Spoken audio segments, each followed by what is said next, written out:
Okay, picture this. Your company rolls out a shiny new AI, and suddenly it unfairly denies a customer a loan. Or worse, it gives out dangerous medical advice. If an AI makes a disastrous mistake like that, who actually takes the blame? Is it the developer? Is it the user? Or is it the AI itself? Welcome to The Explainer. I am so glad you're joining us today because we are navigating the operational discipline of AI governance. We're going to move way past the theoretical hype and look at how you actually control these incredibly powerful but kind of inherently unpredictable systems out in the real world. Okay, let's dive into this. Here is our roadmap for today. Section 1 is the new AI accountability. Section 2, the transparency trade-off. Section 3 tackles when AI hallucinates. And finally, Section 4, deploying with discipline. Let's get right to it. Starting off with Section 1, the new AI accountability. So, modern AI isn't just a simple software upgrade, right? It requires a complete paradigm shift. Think about traditional enterprise systems. They're deterministic. They're rule-based. They're literally like a calculator. You put the exact same numbers in, you're going to get the exact same answer out every single time, 100% reproducible. But large language models, or LLMs, they are probabilistic. Their internal reasoning is totally opaque, and the outputs can vary wildly. It's kind of like asking a really brilliant but super eccentric colleague for advice. You could ask them the exact same question twice and get two completely different answers depending on their mood. And because of that unpredictability, the old rules of accountability, they just don't apply anymore.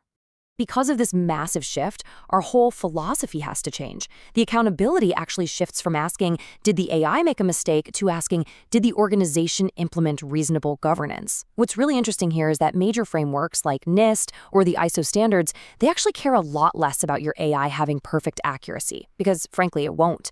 They care far more about the rigorous governance processes you've built around it. So how do we actually pull that off? Well, you shift your accountability to govern the environment itself, not just the math. You've got to govern your decision-making processes, the system controls, and your human oversight models. You absolutely need clearly approved use cases and continuous, ongoing output monitoring. For example, if you're using AI for high-risk stuff, think lending, hiring, or healthcare decisions, you might literally mandate that a human reviews and approves the output before any real-world action is taken. You remain accountable for the outcome because you control the environment around the AI. Moving right along to Section 2, the transparency trade-off. Okay, so we know we need to govern the environment, right? But that immediately brings up a really thorny issue. Where do these models actually get their information? Should enterprises be required to disclose their training data sources? This is a massive point of friction right now. You've got regulators and customers demanding transparency on one side, pitted directly against developers who desperately want to protect their proprietary data on the other.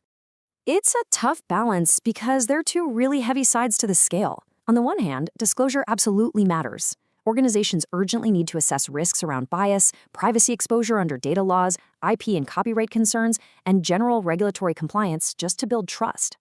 But on the other hand, full disclosure is incredibly difficult. We're talking about enormous, constantly evolving data sets that give companies their competitive edge. Plus, let's be real here. Many models rely on scraped internet content and third-party data with some pretty murky origins. Exposing all of that heavily increases legal liability. Because of all that friction, we're likely heading toward a pragmatic middle ground, which is partial disclosure. Instead of dumping entire massive data sets on the public, organizations will likely need to provide provenance documentation and risk attestations. Basically, you'll need to formally attest to whether personal data or copyrighted content was used, what kind of filtering actually happened, and what specific safeguards were put in place. Let's transition over to Section 3, when AI hallucinates. Now, hallucinations, this is where your governance truly gets put to the test. But to understand them, we first have to demystify this whole black box concept. A black box system is an AI where even the developers themselves frequently can't explain exactly why a specific output happened or how the internal reasoning formed. Modern LLMs operate on literally billions of parameters, so true mathematical interpretability, at this massive scale, it's currently out of reach, even for the creators. And because we're dealing with this black box, hallucinations completely break our traditional audit and compliance models. Think about it. A traditional auditor comes in and asks, can you reproduce this process? Well, no, you can't. The outputs vary, the reasoning chains are opaque, and worst of all, false content generated by the AI can sound incredibly authoritative. It might even confidently spit out completely fake citations. You simply cannot audit an LLM the same way you'd audit a standard database. This exact problem is why we are seeing a massive rise in specific architectural safety nets. Enter RAG, or Retrieval Augmented Generation. RAG is essentially a framework that anchors the AI's responses to your known enterprise data sources. It provides evidentiary traceability. So instead of letting the AI just guess based on the entire internet, RAG forces the model to look at your verified internal documents first before it even tries to answer. It is a real game changer for solving that hallucination headache. Ultimately, this is shifting our very definition of what it means to be explainable. The crucial point here is that we're moving away from demanding technical interpretability, like explain the exact internal math, to demanding operational justification, meaning provide sufficient transparency and traceability. You might never know the exact mathematical weights of why the AI picked one specific word over another, but you must have things like model cards, prompt traceability, and robust system logs to justify the overall process. That brings us to our final part, Section 4, Deploying with Discipline. All right, let's get into the actionable playbook for managing these high-risk environments.